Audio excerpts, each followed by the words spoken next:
Bonsoir, mesdames et messieurs. Alexandre Baudouin et François Trépanier qui vous souhaitent la bienvenue à cette autre édition de Sport Express. La dernière! La dernière déjà, Ben ça a oui. passé vite. Bon, on a eu un petit break de 3 mois, on Ouais. va se le dire. François, on va aller dans le vif du sujet tout de suite. Belle émission quand même. Absolument. En première partie, on reçoit un jeune espoir de la région, Noah Warren, futur défenseur des Olympiques de Gatineau, premier choix au total. Et en deuxième partie, on parle des Forts de Chambly avec M. le Président Marc-André Houle. Bienvenue à Sport Express.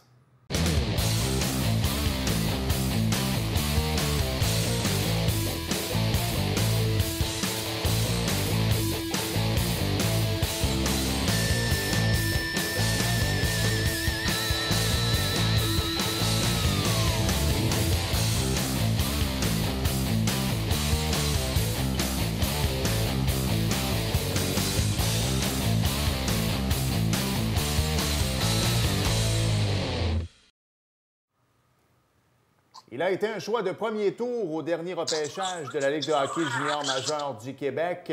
8e au total par les Olympiques de Gatineau. Un petit gars de chez nous, François, mais un petit gars. Ouais. Façon de parler, un petit gars de Saint-Jean-sur-Richelieu. On l'a déjà reçu ici à l'émission. Oui. Noah Warren est avec nous. Salut Noah, comment ça va? Salut, ça va bien, vous? Je vais très, très bien, merci. Écoute, Noah, j'ai une question parce que, bon, c'est sûr et certain que là, le repêchage est fait. C'est le blitz des entrevues, l'entraînement pour le camp d'entraînement également qui va probablement débuter pour toi. Mais si on revient au début de la COVID, au mois de mars, quand les activités de la Ligue de hockey Midget 3 ont arrêté, quand le hockey s'est mis sur pause et que toi, c'était ton année de repêchage, j'imagine qu'il y a plein d'affaires qui se sont passées dans ta tête. Tu as vécu ça comment, toi, le mois de mars dans la vie d'un jeune hockeyeur? C'est sûr qu'en premier, c'était un peu plate que le hockey a arrêté à cause du COVID. Mais c'est sûr, des fois, je me disais dans ma tête, je vais-tu glisser à cause que c'est la fin de l'année, j'étais blessé, fait que je ne pouvais pas vraiment jouer. Puis après ça, je me suis dit, je vais juste m'entraîner fort, je vais me préparer pour les entrevues et tout ça.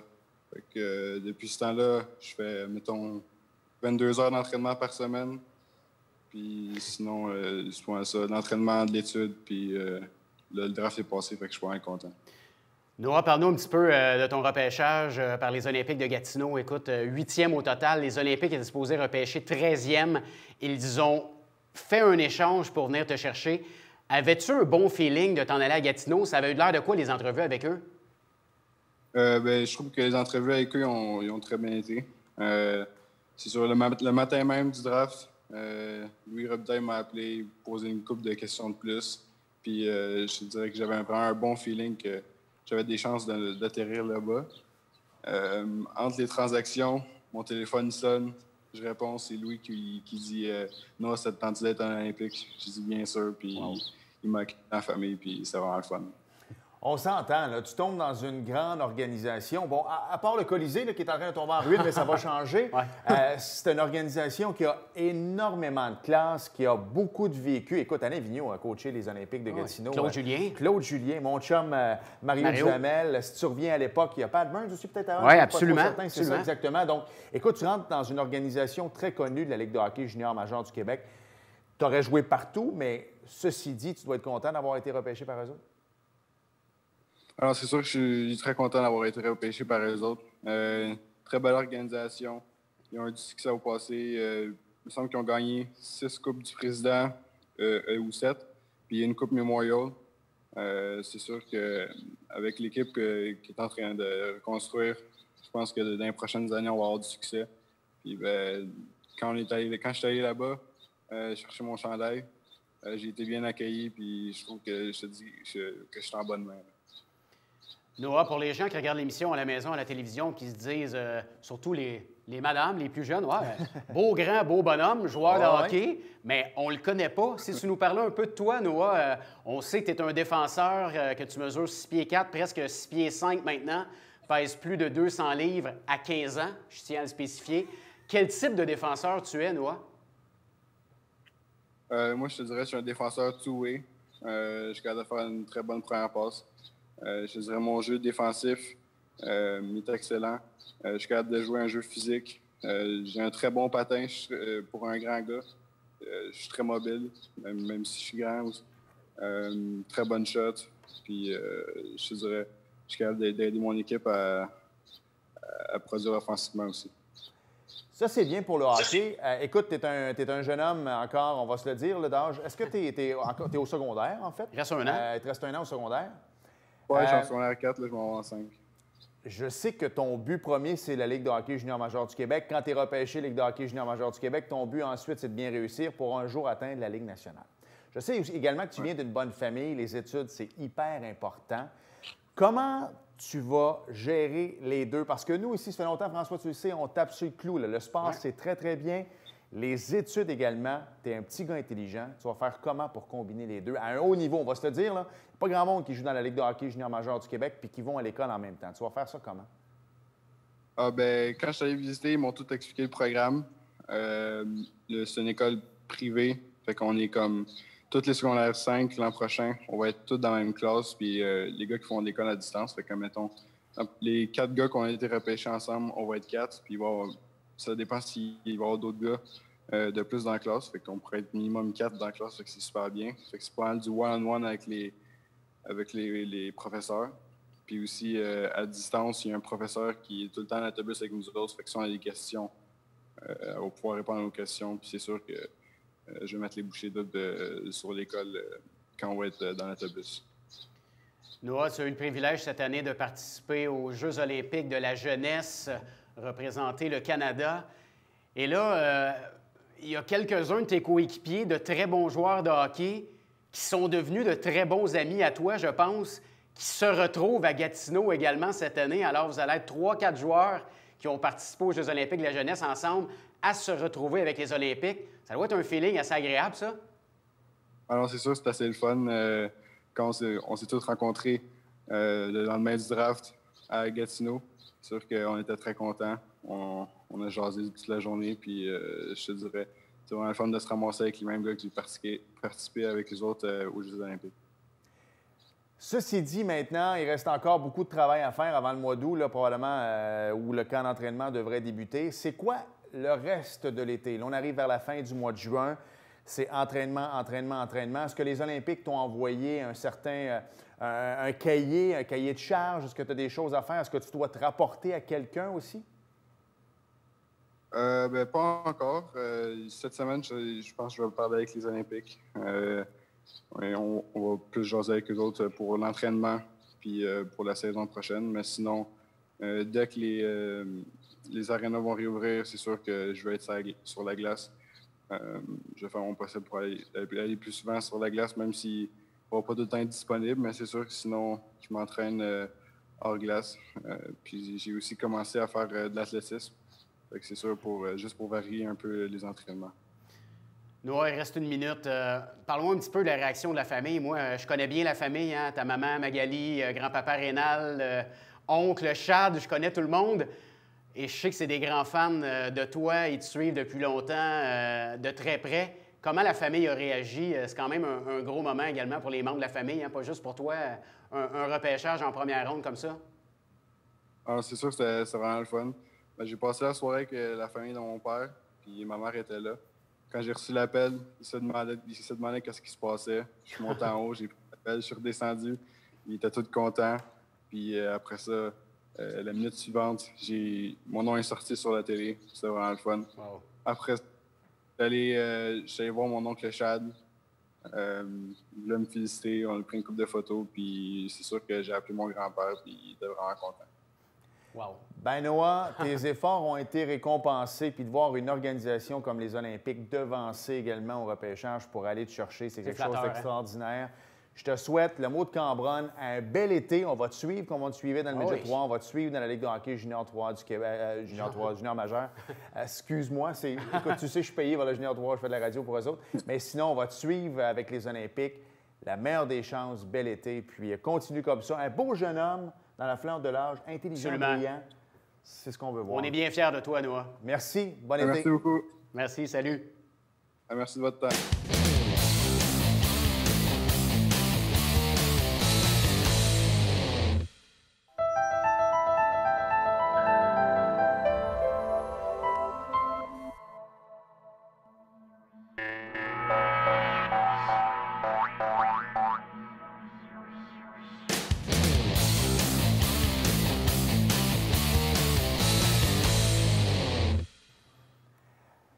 Il est un habitué de Sport Express. On le reçoit quelques fois par année depuis déjà plusieurs années, où on va se le dire. Il est le président. Il est plus que ça, mais là, pour les fins de l'entrevue, il est le président des Forts de Chambly dans la Ligue de hockey junior 3 du Québec. Marc-André Houle est avec nous.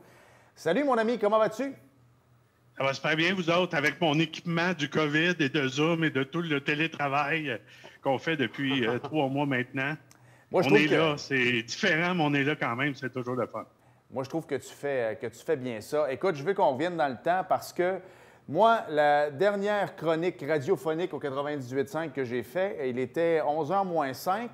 J'étais sur un resort à Cuba. Moi, je dois avouer qu'il faisait chaud, là. Il faisait chaud à l'extérieur et il faisait chaud dans mon verre d'alcool également. Alors, j'avais bien du plaisir, mais je ne savais pas, Marc-André, que c'était pour être la dernière soirée d'activité dans la Ligue de hockey junior 3 du Québec. C'était un mercredi, je m'en rappelle très bien. Et après ça, ça a déboulé fois 1000.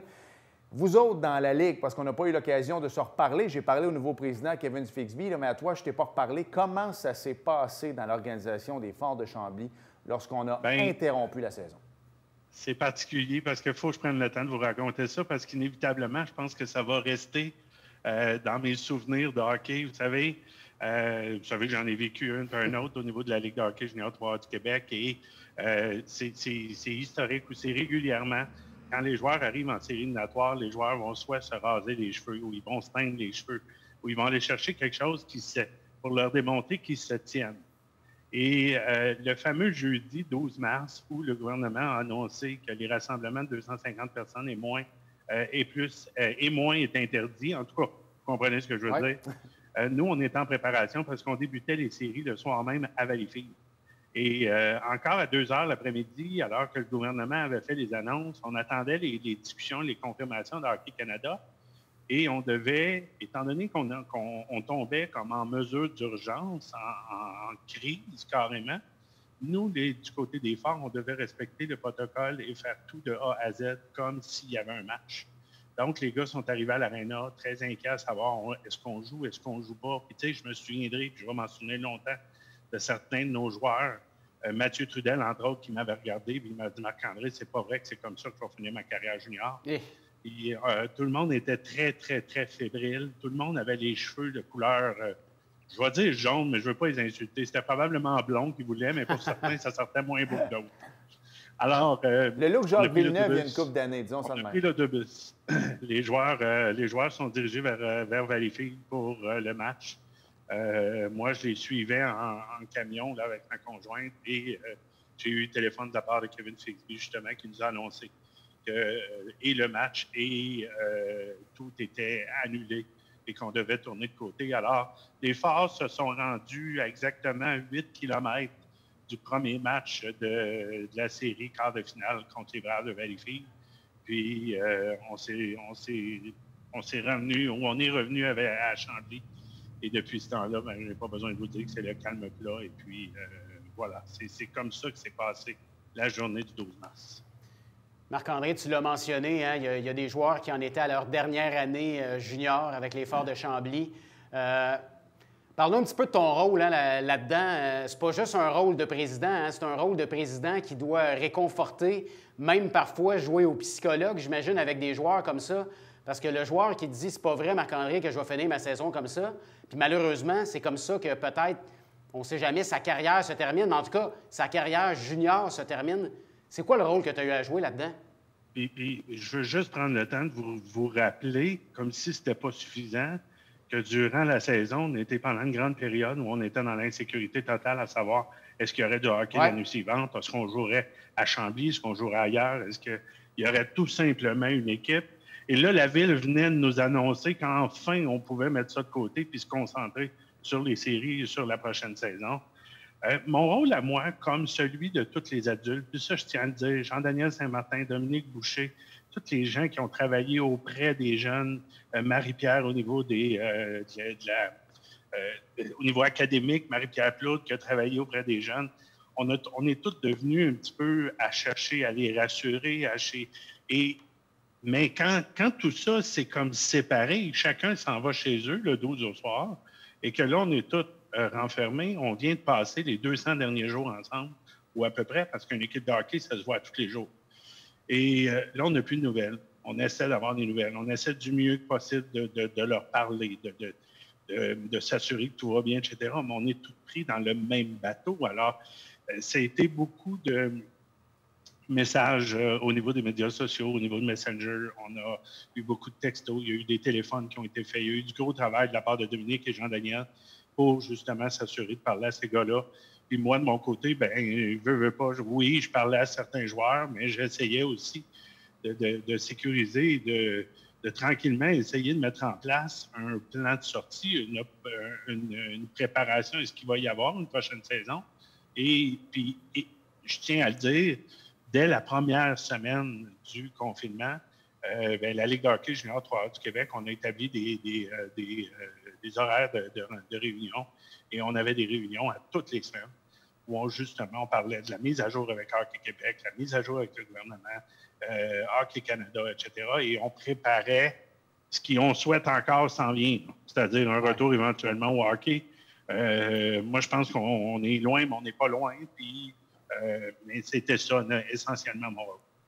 Écoute, je te pose une question out of the blue et peut-être que tu n'as pas la réponse, mais en même temps, je sais qu'au niveau collégial américain, si on parle NCAA au baseball, je sais qu'il y a des joueurs qu'on va leur donner 1 an d'admissibilité en plus, en fait, vu que la saison ne s'est pas terminée. Est-ce qu'on a pensé à faire la même chose dans le hockey junior, dans le sens que le kid de 20 ou 21 ans va lui permettre, peut-être pas les 4 que vous avez droit par équipe, mais est-ce qu'on pourra en reprendre 1 ou 2 autres? Parce qu'en Europe, c'est la même chose. La fenêtre va se refermer. Mettons, le kid, lui qui partait jouer en France, bien, va peut-être se faire dire non parce qu'on a décidé de garder les anciens de l'an dernier. Comment on va agir dans la Ligue de hockey junior 3A?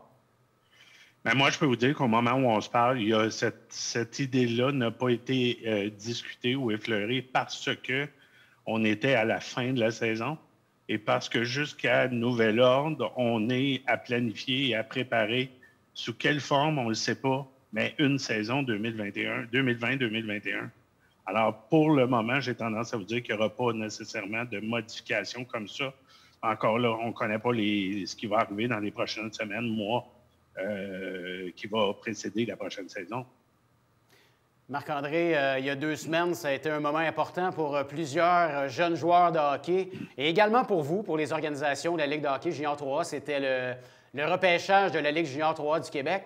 Et moi, je me suis réveillé le samedi matin avec mon petit café. Je me connecte sur mon ordinateur, regarder qui les Forts iraient chercher. Quelle surprise j'ai eue en voyant que les Forts de Chambly ont finalement repêché au premier rang.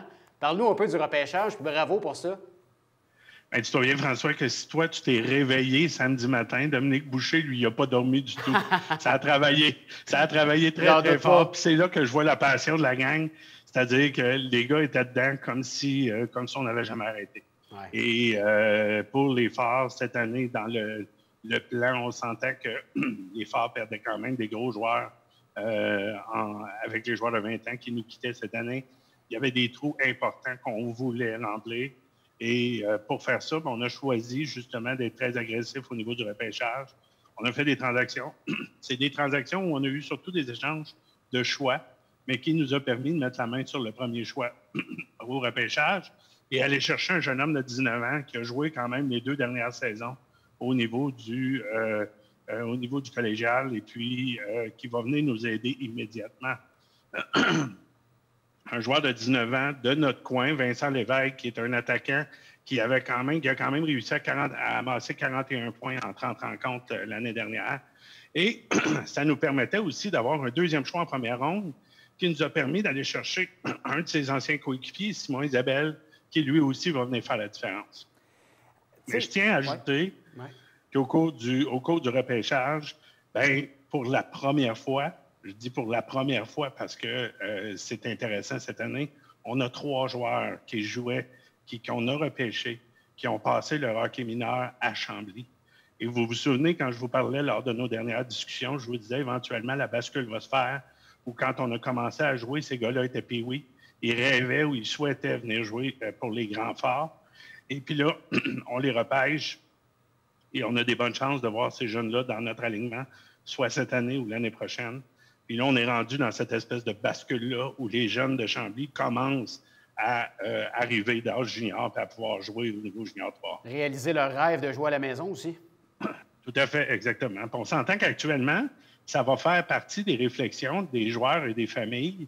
C'est-à-dire qu'il y en a dans le passé qui pouvaient s'expatrier ailleurs au Canada ou aux États-Unis pour aller jouer.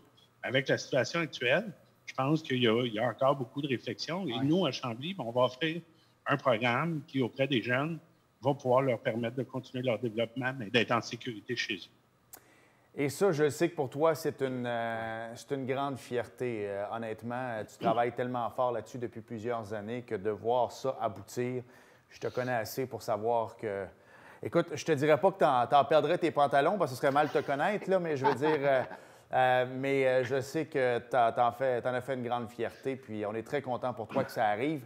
Autre point, je veux qu'on parle, parce que je sais que l'année passée, je veux qu'on mette la bureaucratie de côté, OK? Je veux qu'on revienne vraiment sur la patinoire. Ça a été une saison en dents de scie. Vous aviez des séries de victoires, des séries de défaites. Finalement, on parvient à se faire une place en séries éliminatoires, même si on ne les a pas jouées, là. Mais vous aviez réussi à y parvenir. Depuis quelques années, on dirait, Marc-André, qu'il manque toujours un petit quelque chose. Tu sais, il y a 2 ans, moi, j'ai toujours dit que ça n'avait pas été JD puis Dominique au deuxième étage. Je trouve que ces gars-là ont fait un travail extraordinaire. Puis des fois, sur la glace, ça c'est peut-être pas allé de la façon dont vous vouliez. Où elle est ton équipe présentement? Parce que depuis 2-3 ans, j'ai comme l'impression qu'il ne manque pas grand-chose avant qu'on passe à l'étape supérieure. Est-ce que tu penses que tu es rendu là? Il faut que vous compreniez que le hockey junior 3A, probablement comme le hockey junior majeur, c'est un petit peu la même chose, mais le hockey junior 3A, on se retrouve avec des joueurs qui sont sur une ligne. Une ligne où ils pourraient aussi bien jouer dans un groupe des 12 ou des 12 meilleurs attaquants junior majeurs, ou ils peuvent se retrouver du côté du junior 3A dans les top 3, top 6 meilleurs attaquants.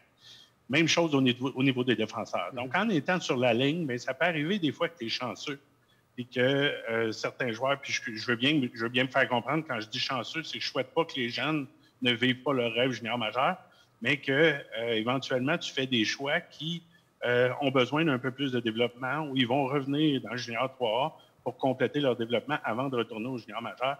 Et l'année passée, c'était le plus bel exemple. On avait un 3, 4, 5 joueurs qui pouvaient se présenter autant du côté du junior 3A Chambly qui auraient pu, et c'est ce qui est arrivé, réussir à surprendre et à faire leur équipe junior majeur. Ça aurait probablement tout changé. Je ne veux pas revenir sur le passé, puis malheureusement, on a eu des années où il y a eu des blessures, etc. Mais sincèrement, quand je regarde cette année, puis c'est ce que j'aime si j'analyse notre repêchage, tu sais, je regardais les statistiques tantôt. Dans toute la Ligue de hockey junior 3A du Québec, il y a eu seulement 7 joueurs qui ont été repêchés qui, l'an passé, jouaient dans une équipe junior majeure. Ça, ce que ça veut dire, c'est qu'on est en train d'essayer de trouver le joueur, le type de joueur qui va être excellent dans notre ligue, qui va continuer de se développer dans notre ligue, puis qui va être aussi bon que les joueurs qu'on retrouve peut-être justement sur la fameuse ligne que je vous parlais tantôt.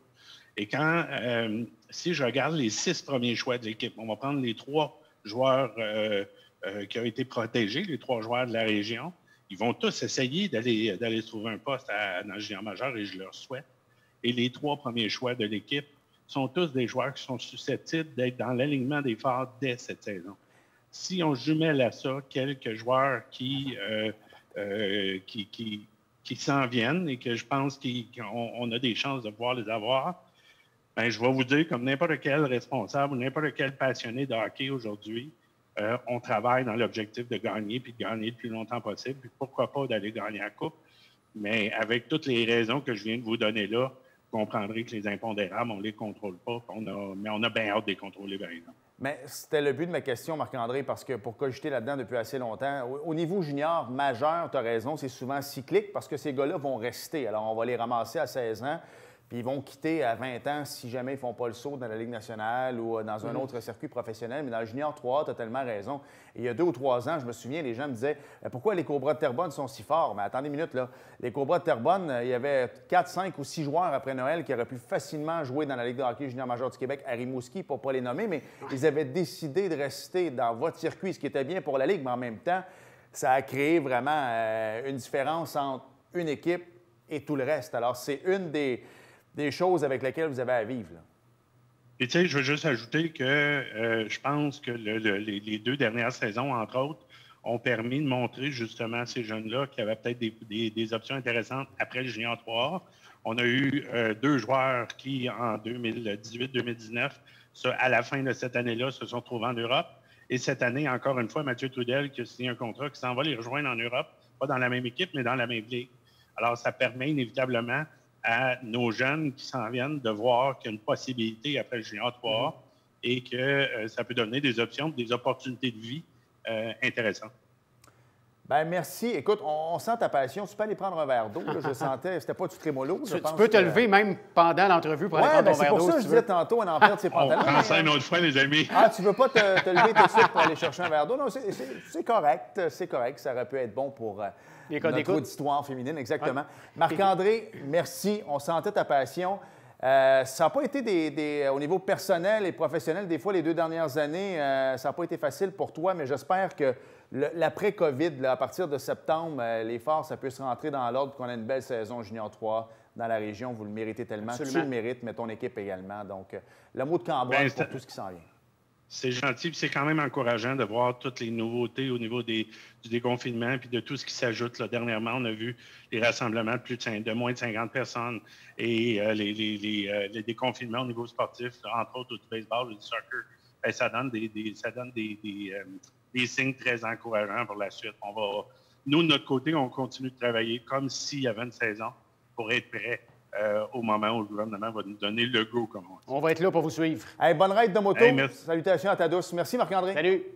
Merci. Bon été, les boys. Bye.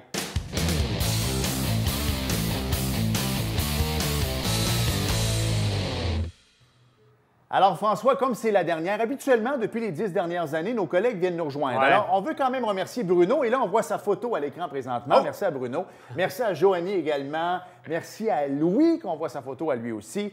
Merci à Claude, merci à Richard et merci au grand Manitou André qui monte cette émission de façon extraordinaire. Donc là, on a vu les photos de tout le monde, c'est ça? On a vu les photos de tout le monde. Je répète, il a fallu que vous envoyiez vos photos à André pour les mettre. Alors, on a vu les photos de tout le monde. Merci. Voilà. Merci, Alex. On se voit en septembre. Oui, c'est confirmé. Soyez prudents, tout le monde, et à très bientôt. Bon été. Bye-bye. Salut.